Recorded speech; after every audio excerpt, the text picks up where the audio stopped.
Appendix सबसे simple operation भी है और ये सबसे खतरनाक ऑपरेशन भी है। साहिवाल में आप देखेंगे कि जितने भी लोग पेट दर्द के लिए आए हैं तो उनका अपेंडिक्स निकाल दिया गया। हमारे उस्तादों ने ये चीज़ सिखाई है कि अपेंडिक्स जो है वो अल्लाह ताला ने सर्जन के लिए बनाई है।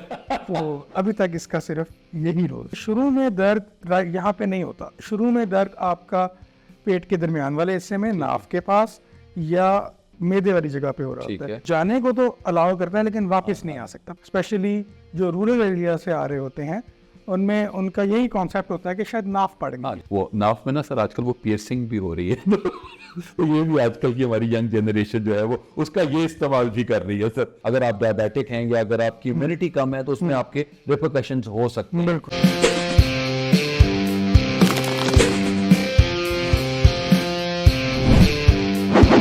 सर्जन कोई कोई के सेट से डॉक्टर वजाहत और हसीब खान का सलाम।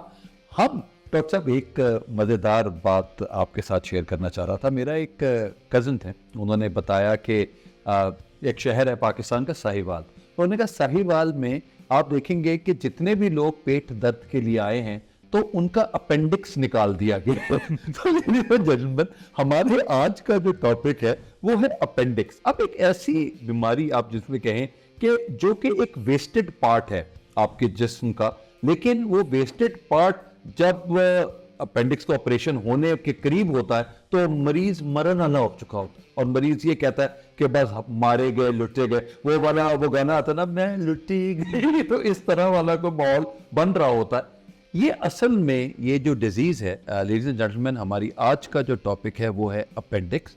और अपेंडिक्स असल में डॉक्टर साहब होता क्या है, इससे हम स्टार्ट करते हैं। आपकी जहाँ से बड़ी आंत स्टार्ट हो रही है उसके साथ एक ट्यूब लाइक स्ट्रक्चर होता है जो कि जुड़ा होता है।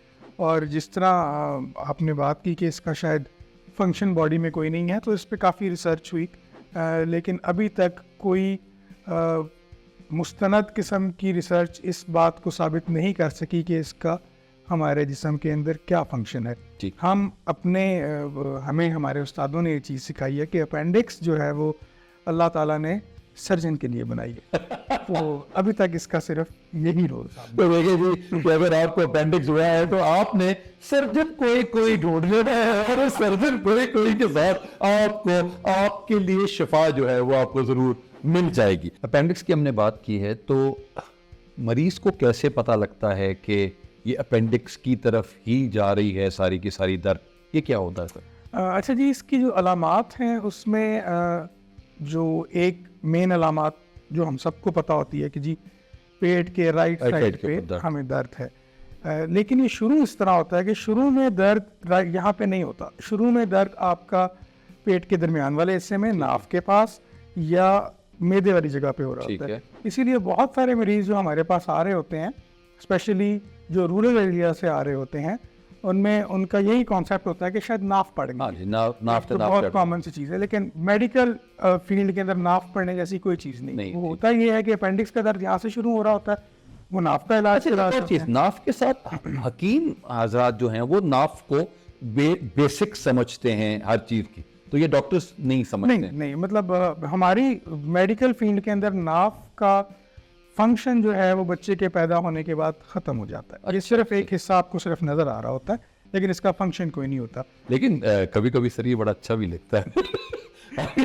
आपके साथ अगर आप देखें, वो हमने तो सर वो पुरानी इंडियन फिल्में देखी है ना, तो इंडियन फिल्में के अंदर वो सिर्फ यहाँ तक वो सारा वो दिल वो कहते हैं धक धक करने लगा। कॉस्मेटिक वैल्यू जी, कॉस्मेटिक वैल्यू में यही आपने लफ्ज अच्छा बोल दिया सर। अलामात की हम बात कर रहे थे। अलामात में पेट के दरमियानी हिस्से से दर्द शुरू होगा, आपकी राइट साइड पे आ जाएगा, भूख लगना कम हो जाएगी, उल्टियाँ हो सकती हैं और साथ बुखार की कैफियत हो सकती है। तो ये अलामात अगर हों तो अपेंडिक्स के चांसेस होते हैं। ठीक, वो नाफ में ना सर आजकल वो पियर्सिंग भी हो रही है। तो ये भी आजकल की हमारी यंग जनरेशन जो है वो उसका ये इस्तेमाल भी कर रही है सर। अब सर हमारे हिसाब में जब एक दफ़ा जब अपेंडिक्स हो जाता है तो वो दोबारा अकर करता है या नहीं, या कुछ केसेस में हुआ या नहीं होता नहीं है जी। अगर एक प्रॉपर अपेंडिक्स का ऑपरेशन हो चुका हुआ है तो ये कोई ऐसा ऑर्गन नहीं है जो दोबारा से ग्रो कर जाएगा। तो ये अपेंडिक्स होने के बाद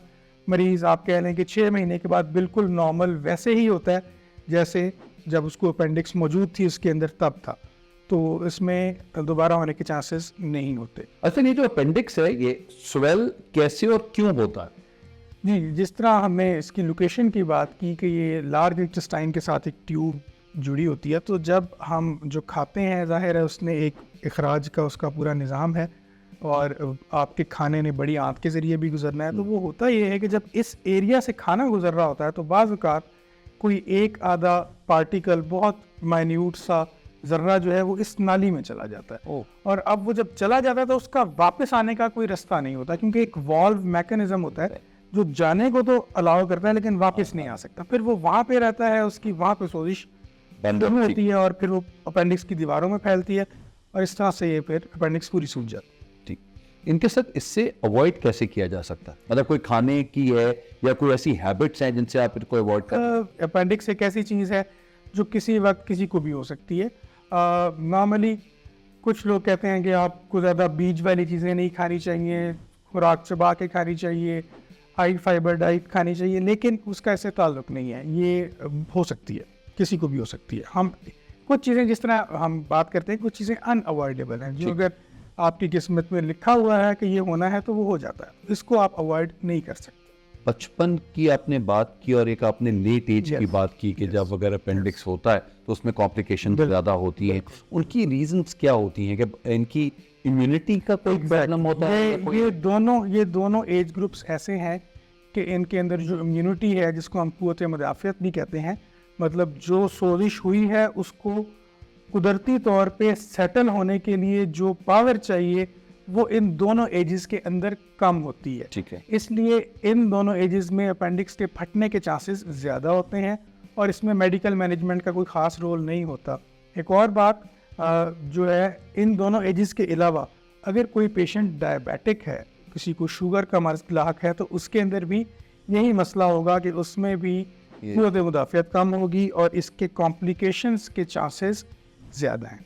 ये इसमें जेंडर बेस्ड तो कोई नहीं होता कि लड़कियों को ज़्यादा हो रहा है और लड़कों को कम हो रहा है, इस तरह नहीं है। दैट इज़ ऑल, मतलब एक ही तरह का ही है दोनों, इसमें कोई जेंडर बायस नहीं है। ऐसा जेंडर बायस नहीं है, लेकिन थोड़ा सा इसमें एक कैच पॉइंट ज़रूर है, क्योंकि ख़वातीन में इसी साइड के ऊपर ओवरीज और आपकी ट्यूब्स भी पड़ी होती हैं, तो बहुत ज़्यादा दफ़ा होता ये है कि कोई इन्फेक्शन ट्यूब्स का चल रहा होता है और उनको अपेंडिक्स लग रहा होता है। यस।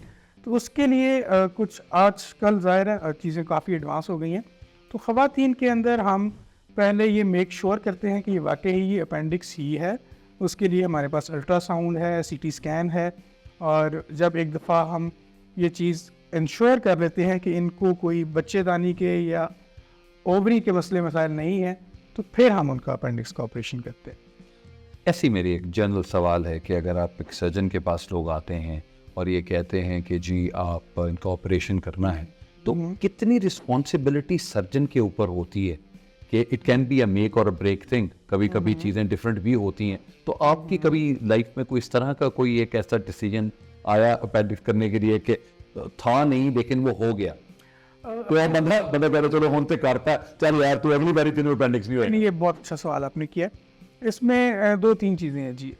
अपेंडिक्स के बारे में मोर और लेस आज भी यही कहा जाता है कि इट्स अ क्लिनिकल डायग्नोसिस। ठीक है। ये सर्जन अपने मुआयने से बताएगा कि ये है या नहीं। ठीक। और हमारी जो टेक्स्ट बुक है वर्ल्ड वाइड भी ये चीज़ लिखी हुई है कि अगर एवरी फोर्थ अपेंडिक्स, अगर हर चौथा ऑपरेशन जो आप अपेंडिक्स का कर रहे हैं उसमें अपेंडिक्स नहीं निकल रही, तो ये रेट एक्सेप्टेबल है वर्ल्ड वाइड। ओके, ठीक है। ठीक है। तो इसलिए ये हो सकता है कि आप अपेंडिक्स का ऑपरेशन कर दें और मरीज़ को अपेंडिक्स ना हो, तो बिल्कुल इसके चांसेस होते हैं। लेकिन अगर एवरी फोर्थ जिस तरह मैंने बताया हम ये कर रहे हैं, तो ये एक्सेप्टेबल रेट है। ओके, हमारे नाजरीन को लास्ट में अगर हम अपेंडिक्स के बारे में बता रहे हों कि जी ये तो हमने सारा डिस्कस कर लिया, इसके सिम्टम्स क्या होते हैं, किस तरीके से बनती है, और इसको हमने ये भी बता दिया कि इससे बचा कैसे जा सकता है। नॉर्मली ये भी कहा कि बचा तो नहीं जा सकता, किसी भी एज में हो सकता है। अगर आप डायबिटिक हैं या अगर आपकी इम्यूनिटी कम है तो उसमें आपके रिपरकशंस हो सकते हैं। एक तो होता है कि नहीं होता तो हो जाता है, और अगर ऑपरेशन डिले कर दें तो उसके क्या रिपरकशंस हैं? बिल्कुल जी, ऑपरेशन अगर हम डिले करते हैं तो उसमें अपेंडिक्स के फटने के चांसेस बहुत ज़्यादा होते हैं, और अगर अपेंडिक्स फट जाती है तो फिर वो सारा जो पस होती है वो पूरे पेट में फैल जाती है, और फिर बाज़ औक़ात जो अपेंडिक्स का छोटा सा कट हम लगाते हैं या हम लेप्रोस्कोपिकली करते हैं, वो फिर हमें पूरा पेट खोल के करना पड़ सकता है। मरीज़ का स्टे ज़्यादा होता है और एक सीरियस कंडीशन से मरीज़ को गुजरना पड़ता है। इसकी सर ट्रीटमेंट क्या होती है? ट्रीटमेंट बताने से पहले मैं आपको एक चीज़ बताना चाहूँगा कि हमारी सर्जिकल फर्टिलिटी के अंदर एक चीज़ कही जाती है कि अपेंडिक्स सबसे सिंपल ऑपरेशन भी है और ये सबसे ख़तरनाक ऑपरेशन भी है। तो अपेंडिक्स की पोजीशंस और इसकी सर्जरी में काफ़ी टेक्निकलिटीज़ इन्वॉल्व होती हैं। होने को ये ऑपरेशन सिर्फ 10-15 मिनट में भी हो जाता है, और अगर अपेंडिक्स काला ऑपरेशन कॉम्प्लिकेट कर गया तो ये आपको 1.5-2 घंटे भी लग जाते हैं। एक वही ट्रेडिशनल तरीका था जी, जिसमें हम एक छोटा सा कट लगाते थे राइट साइड ऑफ एब्डोमेन पे नीचे, जहाँ पे अपेंडिक्स होती है, और उसके ज़रिए इसको निकाल लेते हैं। आजकल एक एडवांस लेप्रोस्कोपिक प्रोसीजर भी होता है जिसमें हम कैमरे के ज़रिए 3 छोटे छोटे की होल्स करते हैं और उसके ज़रिए हम अपेंडिक्स का ऑपरेशन कर लेते हैं। अंदर प्रोसीजर वही हो रहा होता है, लेकिन लेप्रोस्कोपिक का फ़ायदा ये है कि मरीज़ को ऑपरेशन के बाद की तकलीफ़ कम होती है, वो जल्दी उठ के चलने फिरने लग जाता है, जल्दी घर डिस्चार्ज होकर घर चला जाता है। ऐसे ही एक अपने लिए एक जनरल नॉलेज का सवाल करने लगा हूँ कि डॉक्टर्स का बड़ा टाइम लगता है और बड़ी एक फोकस चाहिए होता है आपको। बहुत से लोग ऐसे भी होते हैं जो कि सिर्फ फोकस कर रहे होते हैं, लेकिन क्या डॉक्टर्स को म्यूज़िक सुनने का या कोई और, आप अगर देखें कि जी कोई तलावत कुरान हकीम अगर लग जाए या कोई और कोई चीज़ ज़हन में हो, तो वो भी हेल्प आउट करती है डॉक्टर्स को, या सिर्फ आपने फोकस होकर वो काम करना होता है? जी नहीं, बिल्कुल। बहुत सारे सर्जन ऐसे हैं जिनको मैं जानता हूँ, जो कुछ उनमें से बगैर म्यूज़िक के ऑपरेशन नहीं करते हुए कहते हैं इससे हमारा फोकस इम्प्रूव होता है। सिम्फनी थोड़ी बहुत लगी हुई हो उसके साथ, कुछ तिलावत लगा के करते हैं और बहुत अच्छा काम करते हैं। तो ये उनका सर बिलीफ होता है, एक बिलीफ सिस्टम भी तो होता है आपके सर्जन्स का। सर्जन्स का बिलीफ सिस्टम है कि with this I will perform good या बेटर, या मैं रिलैक्स, मेरे मसल्स रिलैक्स हो जाते हैं, I can focus more on that. बिल्कुल जी। जिस तरह हर फील्ड के अंदर सुपरस्टिशंस होती हैं। एग्जैक्टली। और कुछ सर्जन्स का जो रिदम, क्योंकि सर्जरी में एक रिदम आपको चाहिए होता है, स्पेशली एक वही प्रोसीजर जो आप रेगुलरली कर रहे हैं, तो वो उनका एक रिदम बिल्ट हुआ होता है तिलावत के साथ या म्यूज़िक के साथ, वो उनकी परफॉर्मेंस को इन्हांस करती है ये चीज़। अच्छा, कभी कभी सर्जन जो है वो गुनगुना भी रहे होते हैं, कोई गाना गाड़ी में सुन के आए हैं तो उसके बाद सर्जरी करते करते कोई इस तरह का। बिल्कुल ऑब्वियसली एक उसकी वजह क्या है? उसकी वजह ये है कि एक सर्जरी जो है वो एक स्ट्रेस वाला काम है, मरीज़ के लिए भी, सर्जन के लिए भी और उसकी पूरी टीम के लिए भी। तो बाज़ औक़ात जब कोई बहुत ज़्यादा स्ट्रेस वाली सिचुएशन होती है, उसको थोड़ा सा काम डाउन करने के लिए सर्जन्स ऐसे काम करते हैं। Thank you very much doctor Wajahat.